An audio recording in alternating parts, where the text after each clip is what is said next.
to Always Learning. And what are we doing today? Well, today we're learning how to make pulled pork or with pork butts. And it's pretty simple. If you've never used a pellet grill, if you've never barbecued, you want to do something that's pretty fail-proof, then pulled pork is probably it. It's probably one of the simplest. All you basically do is put it, I put it fat side up on the grill, on the smoker, and you're going to put it on there at 225 degrees to smoke it for about 3 hours. And then you're simply going to take it, spray a little olive oil in here, a little pan, put it in a disposable lasagna pan. You can use regular ones. I just use the disposable ones. And then you're going to cover it in tin foil, and you're going to turn it up to 250, and you're just basically going to cook it then until it reaches a 205 temperature. And that's pretty much it. And then you bring it inside, and you're going to pull it with a fork or bear claws, different ways just to separate the pulled pork and make it pulled pork rather than just pork.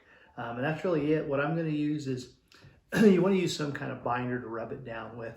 And I use mustard. It'll bake off. You won't see it. You won't taste it. Or you can use olive oil. And then I'm just going to use this, what I got on hand called the Squeal Hog Rub. I think I got it. Not sure where I got it. But anyway, I got this. This is what I'm going to try. If I can find it, I'll put a link down at the bottom.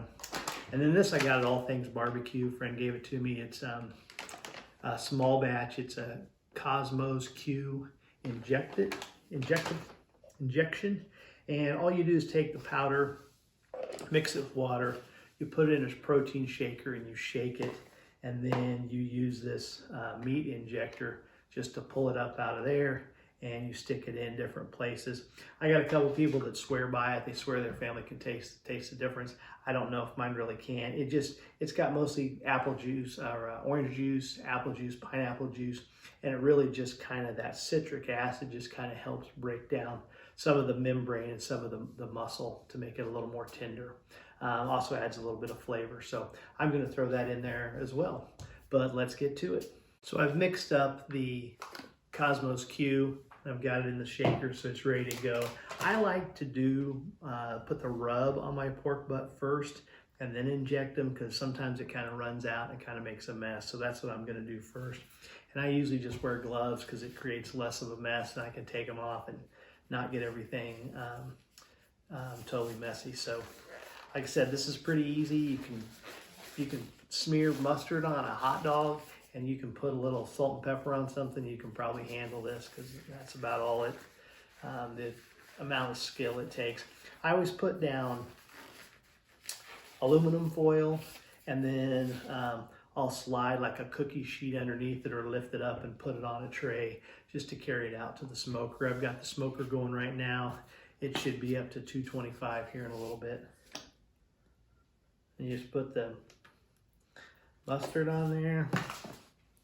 Get this ready so I don't make a mess.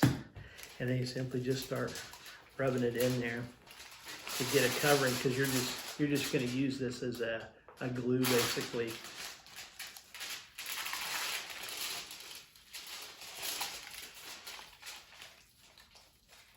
Some people will take this fat cap, and I've seen a lot on TikTok, and they'll score it. You can do that too. I don't. I just kind of use it as a buffer between the heat so it cooks evenly. But you want to make sure you get it in all those little folds. And if you want to cut off some of the fat, you can.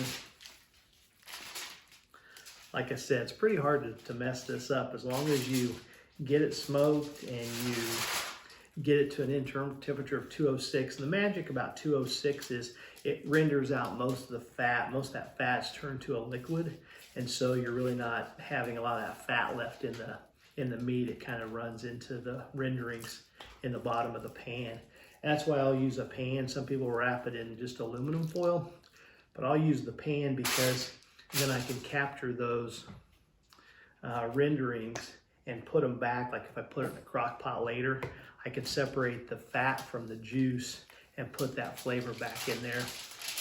One thing I've also done, I kind of did it by mistake, is when I'm putting that pulled pork, after I've already pulled it and I'm putting it back in like a crock pot or something, I'll add a little beef bouillon to it just to give it a little different flavor. People tend to like that because they like beef tastes better than pork.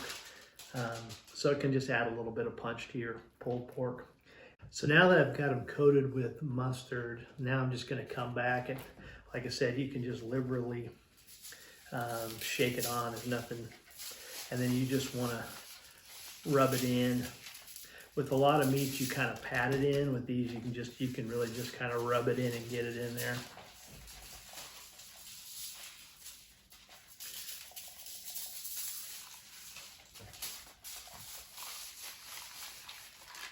You want to make sure you get it in all those little folds.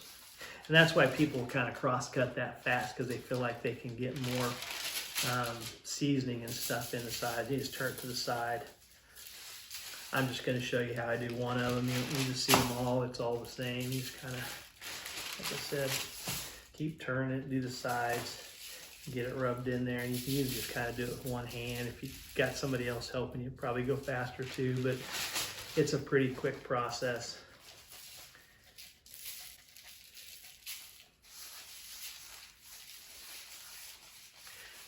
And that's it. I'll do the other two, and then we'll take them out to the smoker and put them on at 225. I always do fat side up, so that smoke comes up and gets in there. Whether that's right or not, I don't know. But at 225, I've never really burned the bottom of it. And then when I put it in the pan, I'll flip it over and put fat side down. So as it gets hotter, or if something happens in the bottom of the pan, that fat cap kind of protects it from your good meat sticking to the bottom of the pan in case it runs a little longer or something and it gets a little hotter than you anticipate. You won't burn it.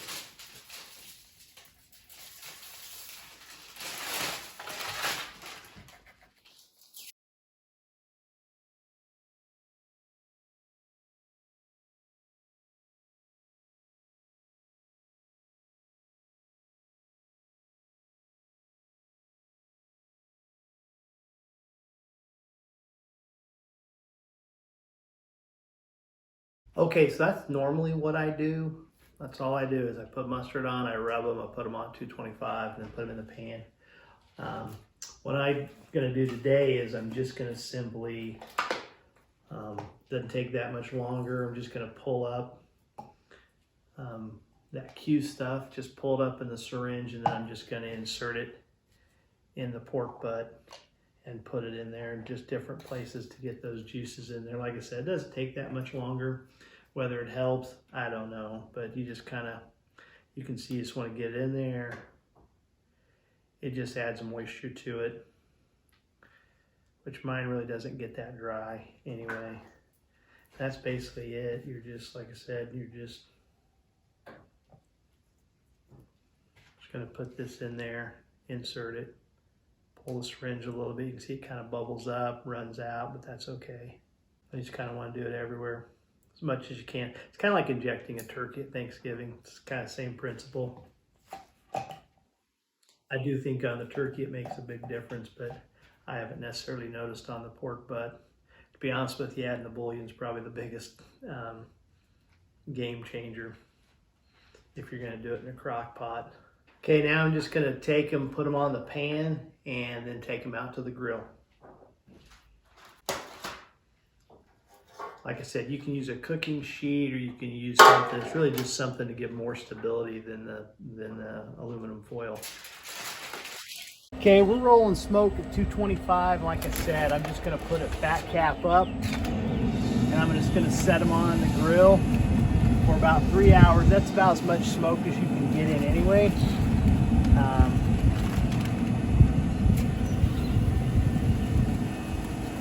And after that, we'll put them in the pan for about another 5.5 to 6 hours. That's the nice thing about the pellet grills. You're pretty much done for 3 hours. Some people will spritz them, but I really haven't found that it's really required. You can just put them on, smoke them for 3 hours, go do whatever you want, and then come back and put them in the pan for another 6. That's all it really requires. Okay, so it's been close to 3 hours.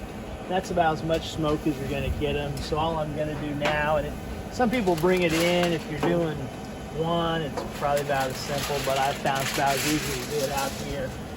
kind of get your stuff organized. You basically just take a pan and you're going to spray it with Pam. Get that coated so it doesn't stick to the bottom. And then all we're going to do is we're going to stick it fat side down and put it in the pan. And I've got this, I'm going to put Pepsi on it. And then usually I'll use Dr. Pepper, but we didn't have any. And then you just slide it back on. I can get 4 of these 9x12 pans on here, but as you can see, that's what they kind of look like. They look pretty good. And then we're just going to simply put them on the pan and cover them.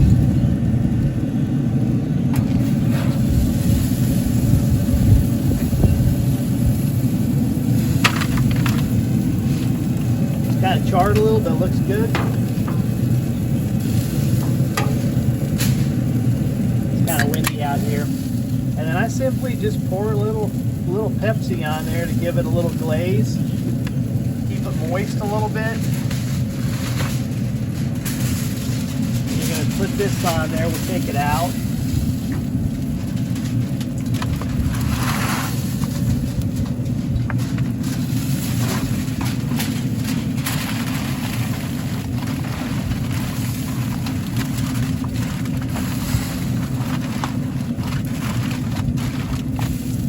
Spray a little Pam in the next one. Take it out. Like I said, I'm just going to drop it in here. Take this one, get it out of the way. Just keep repeating the process. If you don't have this little tray here that comes with the Green Mountain, you can actually get on Amazon. I'll put the link on there, but a little tray, a buddy of mine, he took and actually bolted his own, and it holds like, I don't know, 150 pounds. And then you simply can pop it up and put a piece of board or metal on it and then pop it back down when you don't need it. But mine came with it, so I just kept it on there. A little more Pepsi.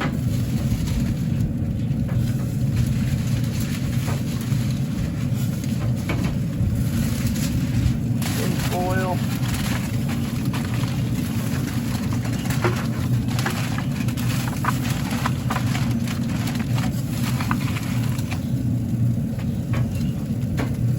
If you do it on a green egg, or if you don't want to run it outside, you're really not getting any more smoke in it.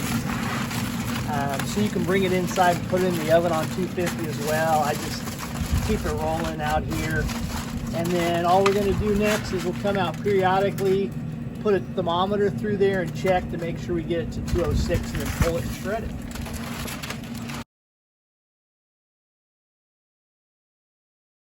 Okay, so the pork's done. It was 206, and so now we've pulled it, and there's 2 of them. The other one's still fluctuating around 203 degrees, so we're gonna let it cook for a little longer. And all we're gonna do here is you can use these bear claws to take it out and put it in the tub, transfer it from here, or you can use the forks. Both of them are pretty simple, and you're just pulling out kind of the big chunks, looking to get any of the fat taken out, and we'll put that in another little thing to throw away. That's really it. And then we'll take the juice out of here, the renderings, pour it in a cup and let it sit in the fridge, and then the fat will gel on the top, and we'll scrape it off and just use that juice to put in if we put it in a crock pot for later.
So now you just take an old-fashioned blender and you start it. This works on chicken. This is usually used on chicken breast, but it works for this awesome if you want it, especially if you want it really shredded, really fine.